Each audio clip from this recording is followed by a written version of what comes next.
So this is everything I use to start making a brown sugar cider. There's more here than what you have to get it going, but the basics are you need brown sugar, you need apple juice or apple cider, and you're going to need a yeast to get it going. I always make sure I have a funnel. I have a 2-cup measuring cup that makes it easier for me to measure out 1 cup and then measure out a second cup that ends up being the brown sugar dissolved into, and then I have my yeast nutrient, I have my pectin enzyme, I have my vodka that goes into my bubbler because I found that it has the least amount of problems, and then I usually have a hydrometer, a marker, my turkey baster, and my yeast. So, and in the background there, you can see that I have where it'll end up taking my specific gravity. Specific gravity is not necessary to do it because that's something that I don't do all the time, but I try every once in a while to make sure that I know where I started at and where I ended at. It also makes it easier to tell, okay, if it seems to have stopped, check the specific gravity. If it's already down to almost zero, then you know that all the sugars are gone. So it's something that's useful to have, but is not necessary. So I will start on making my brown sugar apple cider with taking out 1 cup of the apple cider and putting it into my jug that's there in the back. So once I have the 1 cup of cider put into my jug, and set aside, I pour out another cup into the 2-cup measuring cup so that I can go warm it up in the microwave for 1 minute. I know that 1 minute in my microwave usually ends up with somewhere between 130 and 150 degrees Fahrenheit, which is more than enough to melt the sugar down into it, but not enough to really cause any issues. I know with honey, I try to keep it, make sure it's down to about 130 before I put the honey in so that I don't kill any of the enzymes, but especially for brown sugar, I don't have to worry about the temperature as much. The temperature just helps to dissolve the sugar and make it easier to pour into the jug.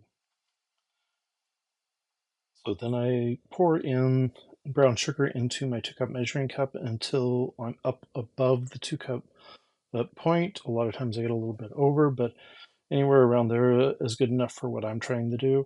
And then I mix it up with a spoon to make sure it's easier to pour through the funnel. If I end up with a lot of sugar and residue still in the measuring cup and in the funnel, the next step I'm going to do is I will pour out another 2 cups of cider into the measuring cup to help dissolve whatever's in there, and then pour it back through the funnel to hopefully get almost all that into my. So this is something I run into every once in a while, especially since I'm doing using the right back into the jug. If there's not enough headspace, there's going to be the potential for it to overflow into the airlock and not be able to ferment correctly. I usually like keeping a headspace more similar to what's in these jugs over here or the one in the back. They will end up going down on even more because that's the one I just made at probably about 30 minutes ago. That's about the headspace that I expect.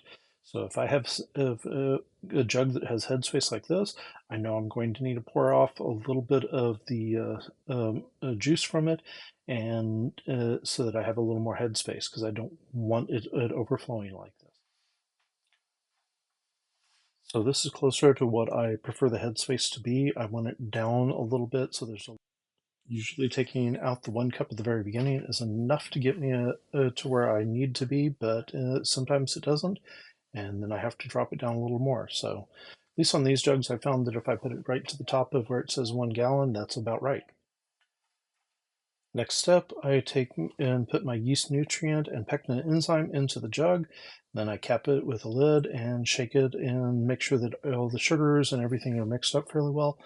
Well, that way it's ready to have the yeast put into it and should be ready to ferment at that point. So next step is to label the bottle and get my starting gravity. So starting gravity for my brown sugar mead with 1 cup of brown sugar added to it looks like it's going to come out as a 10880, almost perfectly on the spot. So I'll admit that this is not a step that I have to do. It's nice to know, okay, where I started at, and then if I find that the cider has stopped bubbling, I can easily do another gravity and see how close it is to zero, and I have an idea of where it's at. I will admit, for years, I probably made most of my cider without ever doing specific gravity because I didn't have to do it. I kind of figured that like my brown sugars are always going to be around a 1080, and my honeys would always be at a 1070.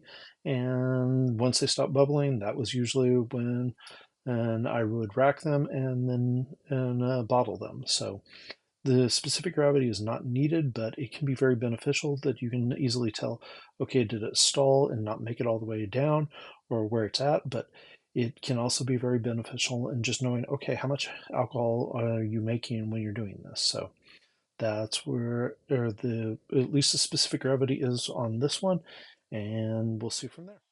So once I have the jug labeled, that it, in this case it's brown sugar, so I have BS. I have the date of 5/4/2024, so I know when I started it, and I know my specific starting gravity was 1.080.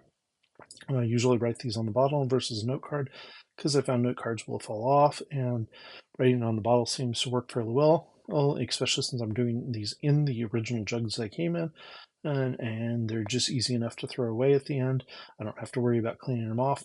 If it's on my glass jugs, even the permanent marker rubs off fairly well, so this has become my standard for doing it. So even when I rack, I end up racking them back into this bottle, which adds a little bit of oxygen to it.